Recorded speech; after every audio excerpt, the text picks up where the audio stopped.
Hey there, everybody. I'm excited to be here. Thanks a lot for joining me. And hey, we got the start of a new year here. I'm looking forward to it. I hope you are as well. I hope it's a great, healthy, awesome year. And I want to talk today about stretching, something I feel really strongly about, something I feel has such a big bearing on, mobility and well-being and health and vitality and performance. And I find a lot of people, I feel anyway, make a bigger deal out of stretching than they should. And I'll hear things like this, oh, I haven't started yet. I'm going to start on Saturday once my work shift ends, or, haven't done it yet, but I'm going to start tomorrow or tonight. And I think people are making a bigger deal of it than they need to. You don't need to dedicate half an hour or an hour and get your yoga gear on and throw down a mat.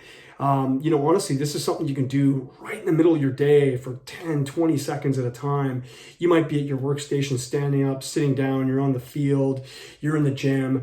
And I think that's the best way to do stretching, is just to blend it into your life, and it becomes something that you just do. And I think over time it starts to snowball and it makes a big difference. If you're trying to do one session of 30 minutes of stretching and you're just trying to fix everything, it's okay, but over time it really does make a difference, and it really can increase your joint health and flexibility and just how you feel. So I want to talk about a couple concepts. So yeah, right in the middle of your day, do them. And a couple little tips I want to give you. If there's any stretches that tend to be difficult for you, or, oh, I've never been able to do that, or, oh, it's so tight, that kind of thing, oh my gosh, that hurts. Generally speaking, not always, but generally those are going to be your kind of biggest bang for your buck stretches. And I think, for most of us where, we've got busy lives, those are going to be the ones you're going to key on, the stretches you're going to key on. And the other couple concepts I want to talk about, there's sort of two types of stretching. You've got generally an active range of motion or an active stretch. And that's where you're going to use your own body muscles to move your body. Terrific. It engages, nerves and muscles, and it moves the joints. So really, really good. And it would look something like this. You're going to say, I'm going to bring my ear to my shoulder, and I'm going to really use these muscles to contract, or I'm going to bring my head down, or whatever you're going to do. You're going to touch your toes and you're going to contract your abdominals and flex forward. So it's almost like you're doing a bit of work, and then you're stretching generally the opposite side. Awesome stretching.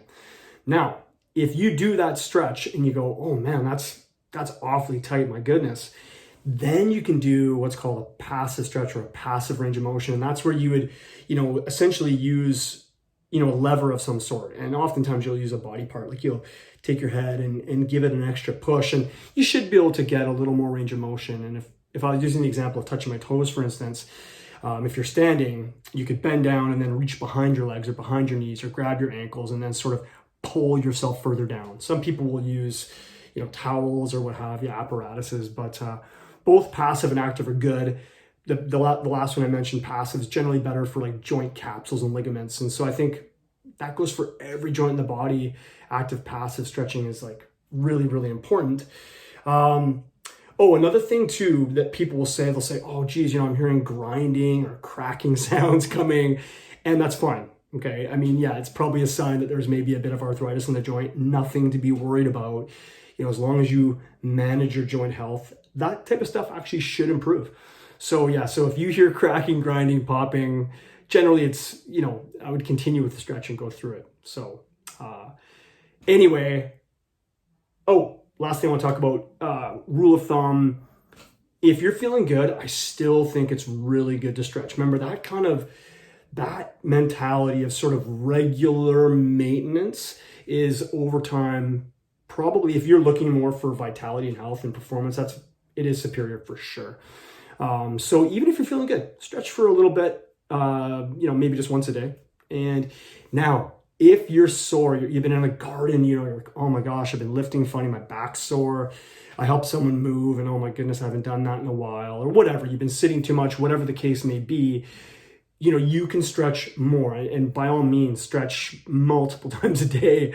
You can do repetitions of it, you can hold it. And a lot of people are sort of saying, how long should I hold the stretch? And it varies. I think get a good stretch. That's the key. You want to really feel like you're stretching the area. So Thanks a lot for watching. I do hope this is a phenomenal year for you, and I look forward to sharing with you again soon.